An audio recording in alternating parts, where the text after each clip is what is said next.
Bueno, y estamos en el día 133 ya desde ese 20 de marzo en el que se decretó el primer aislamiento obligatorio en la República Argentina.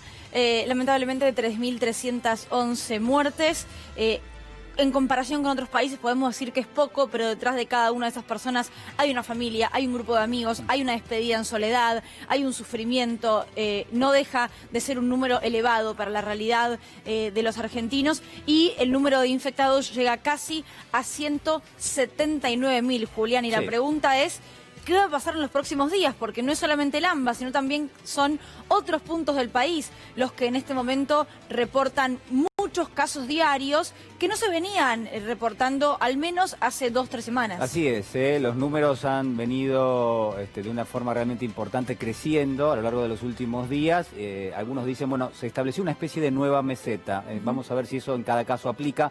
Para la ciudad hay quienes dicen que no, para la provincia potencialmente podría ser, pero el análisis, por supuesto, está totalmente vigente. Hay también, ¿no?, aquellos sectores que están interesados en tratar de determinar cuándo es el pico, cuándo va a llegar el pico a la Argentina, el pico de contagios, y hay un grupo de científicos, de matemáticos que ha estado trabajando en este tema.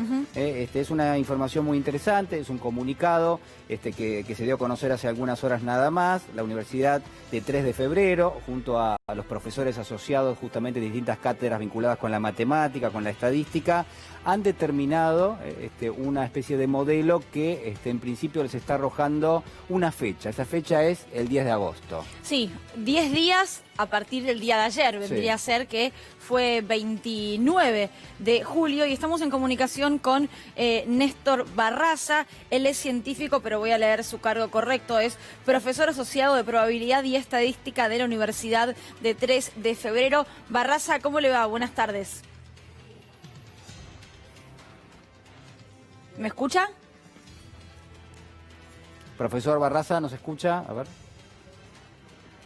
Bueno, ya vamos a retomar el contacto con el doctor, pero es muy interesante lo que dice este estudio, Julián, porque vos lo decías bien, es un equipo de investigadores de la UNTREF, de la Universidad de 3 de febrero. Lo que ellos dicen es, bueno, teniendo en cuenta números objetivos de la realidad, no posibilidad de más camas, no posibilidad de que esto comience por algún factor externo a cambiar el rumbo, si nos guiamos por las curvas puntualmente, entre el 8 y el 18 de agosto, es decir, 10 días después del 29 de julio, va a ser el pico. Pero atención, porque también se escucharon a especialistas entre la jornada de ayer y hoy diciendo que quizás en la Argentina, más que un pico, tenemos una meseta elevada. Preguntémoselo. Sí, a ver, profesor Barraza, no sé si nos está escuchando en este momento. Sí, yo los escucho bien. ¿Ustedes? Sí, ahora perfecto. ¿Cómo le va? Muy buenas tardes. Muchas gracias por el contacto. Igualmente, buenas tardes. Bueno, a ver, muchos interrogantes. En principio, tratar de entender un poco, algo que es muy complejo, por supuesto, es cómo ustedes llegaron a lo que recién decía mi compañera Lucila Trujillo, esto es a determinar en qué momento puede darse el pico de la pandemia en Argentina. Ok, nosotros desde el comienzo de la pandemia estamos trabajando en un modelo matemático que, digamos, la novedad es que es un modelo completamente distinto de los clásicos modelos SIR, SIR por sus siglas en inglés, que es el que arroja el valor del parámetro, famoso R. Nosotros en nuestro modelo trabajamos con tenemos otros indicadores, entre los cuales hay uno que es el tiempo medio entre infecciones, y mirando el comportamiento de distintos países que ya han pasado por la etapa del pico, hacemos una inferencia que en principio, digamos, es un poco a grosso modo, pero es la que nos permite hacer esta predicción de la que ustedes hablaban. Ahora, Barraza, ¿esto sería un pico o puede ser, como dijo, por ejemplo, el doctor Kahn, una especie de meseta elevada? Mirá, para nosotros, por el comportamiento que vemos y siguiendo la analogía de otros países, sería un pico propiamente dicho. Sí. A nivel gráfico, digamos. Sí, es el momento en el cual el indicador nuestro, que es el que indica el tiempo medio entre 2 contagios sucesivos, ahora como estamos en la etapa inicial de la epidemia, viene disminuyendo porque la gente se contagia cada vez más rápido, en el pico alcanza un valor constante y después del pico empieza a disminuir.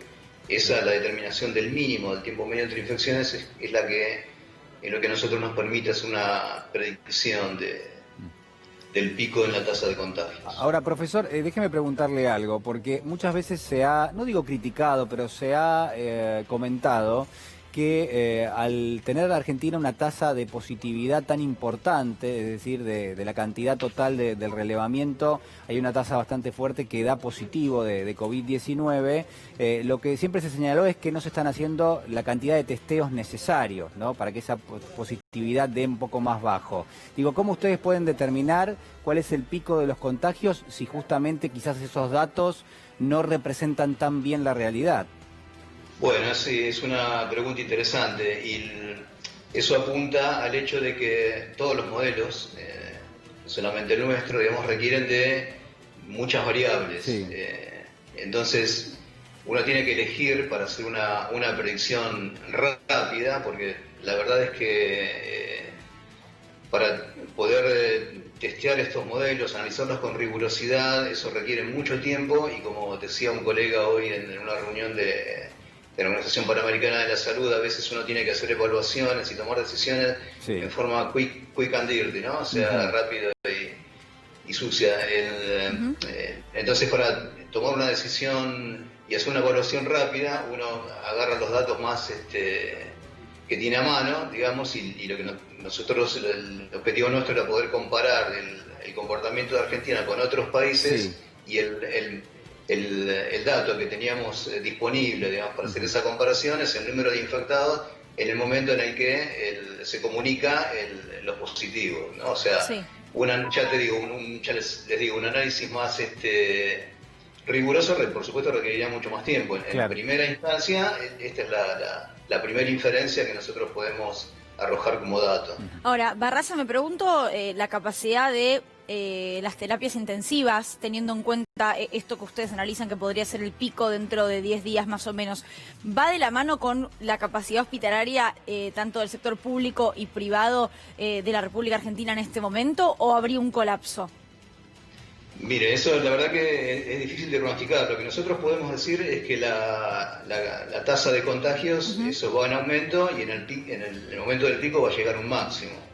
Hasta ahora el sistema está respondiendo bien y estamos en un nivel de positivos de casi 6.000 diarios y bueno, según nuestro pronóstico eso va a seguir aumentando y la verdad que es imposible de predecir, digamos, si va a colapsar el sistema. Lo que sabemos es que va a ser mayor la tasa de contagio. Profesor, y por ejemplo, hay que tener en cuenta algo, ¿no? El gobierno en este momento está decidiendo a ver cómo sigue la cuarentena. ¿Esto puede impactar y puede modificar sus cálculos de aquí en adelante? Es decir, si, por ejemplo, desde el día lunes hubiese una cuarentena mucho más restrictiva, ¿eso cambiaría la fecha en la cual se podría dar ese pico de contagios? Mirá, también es una pregunta muy interesante. Lo que podría cambiar esta predicción es que de pronto haya una cuarentena absoluta, pero yo creo que ya, digamos, la población ha hecho un esfuerzo muy grande y es difícil que se restrinja todavía más la movilidad. La verdad que hasta ahora no se están usando los medios de transporte, no se hacen reuniones privadas, la gente se cuida mucho, así que yo creo que más que eso es imposible. Así que para nosotros, digamos, lo más probable es que todos sigan en la misma movilidad social, sigue siendo la misma. Bueno, analizando un poco sobre lo que va diciendo Barraza, ¿no? Si el pico está tan cerca y no implicaría un colapso del sistema de salud, aun cuando sabemos que la situación va a empeorar porque los casos aumentarían y con ello también el número de personas fallecidas, habría una especie de esperanza o de positividad, ¿no?, en el futuro, porque incluso Barraza se decía de que el pico podía llegar en septiembre o a fin de agosto, como que cada vez se lo veía más lejos. Lo que ustedes entienden es que estamos entrando casi en la peor etapa. Sí, los cálculos que nosotros nos dan es que después de mitad de agosto ya la tasa de contagios iría disminuyendo, o sea que si realmente se pudo llegar al pico en buenas condiciones sin saturar los sistemas de salud, no debería producirse un inconveniente en ese sentido. Eso valora, digamos, la decisión que tomaron las instituciones en adoptar una política de cuarentena desde el principio, que sobre todo se ve en el número tan bajo de muertes, ¿no? Comparado con el resto de los países. Profesor Barraza, le agradecemos muchísimo el contacto. Me quedo pensando en la frase del presidente, en las declaraciones que hizo más temprano en el día de la fecha. Dice, bueno, pareciera que un poco se fueron relajando todo, tenemos que volver a estar un poco más firmes, ¿no? Con respecto a cómo cumplir la cuarentena. La pregunta es cómo sigue esto a partir del día lunes. Le agradecemos muchísimo el contacto. Muchas gracias a ustedes. Hasta luego.